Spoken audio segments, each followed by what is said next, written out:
जोधपुर में भी तेज बारिश का दौर जारी है। बारिश के चलते विभिन्न क्षेत्रों में पानी भरा और पानी भरने से लोगों को बेहद तकलीफों का सामना करना पड़ रहा है। तेज बहाव में कई गाड़ियों की बहने की जानकारी है।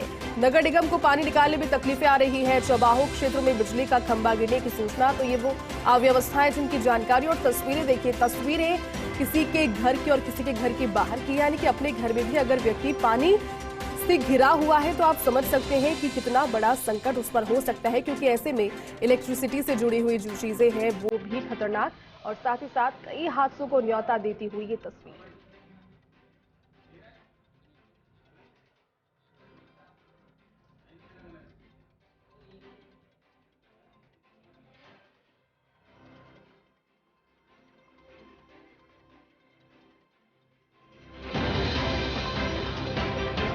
और चलिए फिलहाल क्या स्थिति है जोधपुर की बारिश के लिहाज से, इसकी जानकारी के साथ हमारे सहयोगी राजीव इस वक्त फोन लाइन पर जुट गए। राजीव, मेघ तो मेहरबान हो रहे हैं, लेकिन कहीं ना कहीं जो तेज बारिश हुई है या फिर अव्यवस्थाएं कह लीजिए किसी किसी क्षेत्र में जो बनी हुई है, उसके चलते लोगों को इस बारिश से अब नुकसान भी होने लगा है और अब कहीं ना कहीं लोग सख्ते में आ गए हैं इस बारिश के चलते। फिलहाल सबसे पहले तो जानकारी दीजिए कि वहां पर बारिश की क्या स्थिति, क्या हाल?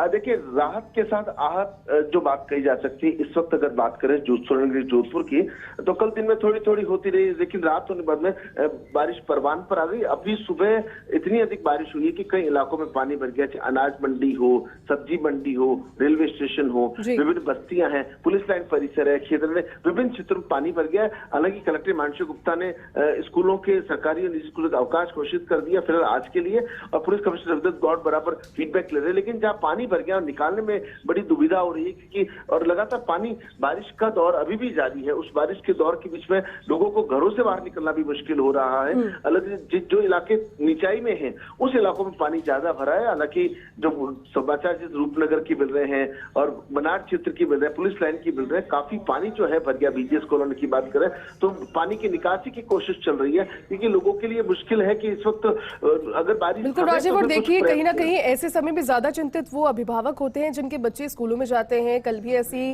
राजस्थान से कई जगहों से स्कूल बस के फंसने की, कई जगह आग लगने की जानकारी सामने आई, लेकिन अब जिला कलेक्टर हिमांशु गुप्ता ने इस पर पहल की है, छुट्टी की है सरकारी और गैर सरकारी स्कूलों में। क्या जानकारी इसको लेकर? देखिए, निश्चित रूप से जिला कलेक्टर से बातचीत हो रही थी तो उन्होंने कहा था कि इस बारे में विचार चल रहा है। कुछ देर के बाद में इस संबंध में आदेश भी आ गए हैं। हालांकि फर्स्ट इंडिया न्यूज ने इसके संकेत पहले ही दे दिए थे, लेकिन कलेक्टर ने आदेश जारी कर दिए। उसके साथ ही खुद कलेक्टर मॉनिटरिंग भी कर रहे हैं। यदि कुछ ऐसी बस्तियां जहां पे स्थिति ज्यादा विकट है तो कैसे उनको राहत दी जा सकती है। सामाजिक संगठन भी आगे आ रहे हैं, लेकिन पानी जो कल रात से अब तक काफी बरस गया है और ऐसे में उम्मीद है कि अब जब बारिश थम जाएगी तब कोई राहत की सांस ले सकेगा। जी राजीव, अब समस्या ये भी है कि घरों के बाहर पानी है तो व्यक्ति कोशिश कर सकता है कि घर के बाहर ना निकले जब तक पानी ड्रेन वहां से ना हो, लेकिन घरों में अंदर पानी जब आ गया, और तस्वीरें भी फिलहाल जो टेलीविजन स्क्रीन पर चल रही है, एक वृद्ध महिला है लेकिन अपने ही घर में वो पैर ऊपर कर बैठी है। किस तरह से पानी की निकासी होगी? क्या पहले से व्यवस्थाएं नहीं की गई थी? क्योंकि ड्रेनेज की व्यवस्थाएं और दावे तो हर बार किए जाते हैं मानसून से पहले।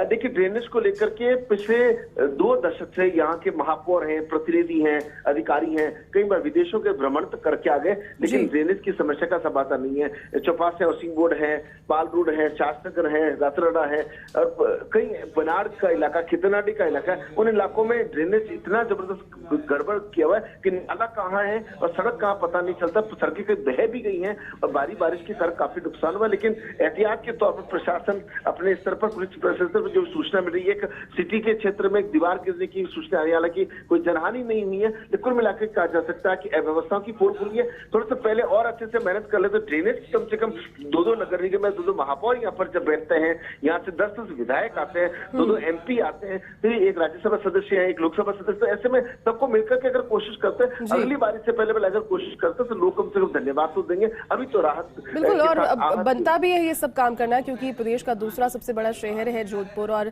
जिस तरह से विश्वविख्यात है, ऐसी तस्वीरें वहां से आती हुई अच्छी नहीं लगती। लेकिन राजीव देखिए, इलेक्ट्रिसिटी की जब बात होती है, इलेक्ट्रिसिटी और पानी एक बहुत हानिकारक और बहुत खतरनाक कॉम्बिनेशन है ऐसे समय में, लेकिन जो तस्वीरें हैं उसमें बिजली तो है लेकिन पानी नीचे भरा हुआ है। ऐसे में कोई अगर हादसा होता है तो कौन जिम्मेदार होगा आखिर उसका?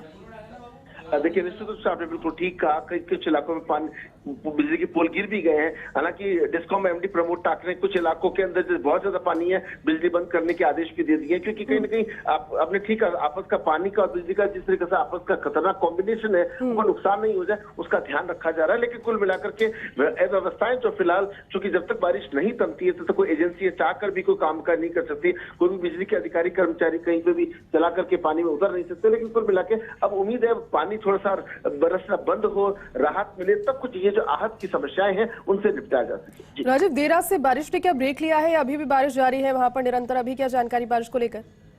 देखिए, पिछले 1.5 घंटे पहले तो इतनी अधिक गर्जना थी कि लगता था कि बादल फट जाएंगे। हालांकि गर्जनाओं के साथ में किसी तरह की आशंकाएं थी, मगर ऐसा कुछ भी नहीं हुआ। फिलहाल बारिश का दौर जारी है। पूरे जोधपुर के शहर और ग्रामीण इलाके में लगातार बारिश हो रही है। कहीं तेज हो रही है, ज्यादा कम का जो वेग है बराबर, लेकिन कुल मिला के कहा जा सकता है कि पूरी तरह से बारिश रुकने से पहले लोगों को थोड़ी सी आशंका, चिंताएं जो है वो लगातार जरूर बढ़ गई है। राजीव, इसी बीच अगर कृषि के परिप्रेक्ष्य में हम बात करें तो ये बारिश कितना वरदान साबित हो रही है अभी जो बरस रही है? हमने आहत होने की तो बात की, लेकिन अब राहत की बात करते हैं। किसानों पे क्या इसकी प्रतिक्रिया बारिश की? देखिए, निश्चित रूप से किसान काफी खुश है।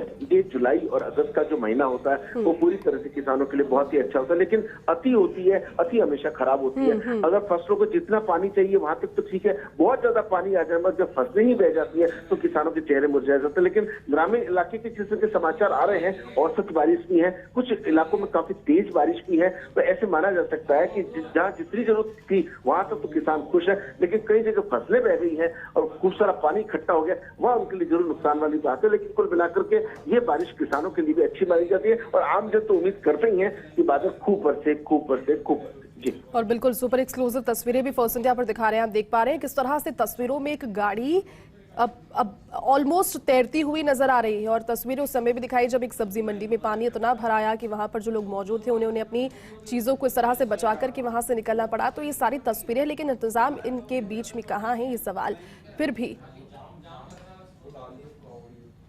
राजीव, तस्वीरें जो सामने आ रही है वो ऐसा लग रहा है किसी कोई नाला उफान पर चल रहा है, जबकि वो सड़कें हैं रेगुलरली। ये तो अब डराने वाली तस्वीरें हैं वाकई में। देखिए, जोधपुर के कम से कम इस वक्त की बात करें, आधा दर्जन से अधिक नाले हैं, वो पूरे खटाक पर पूरी तरह से भर चुके हैं। अगर कोई रोड पर राहगीर चल भी रहा है तो उसको ये भी नहीं पता कि नाला किधर है, क्योंकि नाले ऊपर फोटो उठ चुके हैं। घरों से बाहर निकलना भी मुहाल हो चुका है। तो ऐसे में कहीं ना कहीं जब तक पानी नहीं निकलता है और बारिश नहीं थमती है तब तक यही तस्वीरें रहने वाली है। जी बिल्कुल राजीव, आप नजर बनाए रखें, आगे भी आपसे अपडेट लेते रहेंगे। बहुत बहुत शुक्रिया फिलहाल तमाम जानकारी के लिए। और देखिए, अलग अलग तस्वीरें आपको दिखा रही हैं, जोधपुर की तस्वीरें हैं। पानी इतना भरा है, तेज बारिश भी यकीनन यहाँ पर जारी है, लेकिन इतनी तेज बारिश के बीच में एक सहूलियत उन अभिभावकों के लिए जिनके बच्चे स्कूल्स के लिए निकलते हैं। लेकिन आज ये अवकाश घोषित किया गया है इस तेज बारिश को देखते हुए। और ये फर्स्ट इंडिया पर सुपर एक्सक्लूसिव तस्वीरें देखिए, कोई नदी नाला नहीं है, एक सड़क है, मामूली सी सड़क, जिस पर इतना पानी भर आया है कि वाहन, गाड़ी, जितने भारी वाहन वहां से गुजरते हुए नजर आ रहे हैं।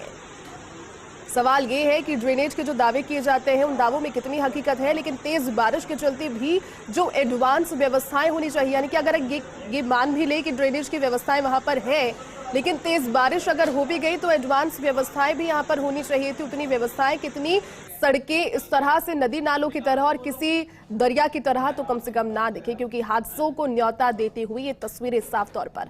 तेज बारिश का दौर जारी है, राजस्थान में अलर्ट है। ऑरेंज अलर्ट के बीच में 4 दिन महत्वपूर्ण है और 4 दिनों के लिए ये अलर्ट जारी किया गया था मौसम विभाग की ओर से, जिसका आज तीसरा दिन और आज भी तेज बारिश के आसार है। लगातार फर्स्ट इंडिया पर भी हम यही अपील कर रहे हैं कि अपने घरों में सुरक्षित रहें। घरों में अगर पानी भराया है तो भी कोशिश करें अपने आप को बिजली के संयंत्रों से दूर रखने की, बिजली के इक्विपमेंट से दूर रखने की, और कोशिश करें जितना हो सके उतना इस बारिश के प्रकोप से बचें।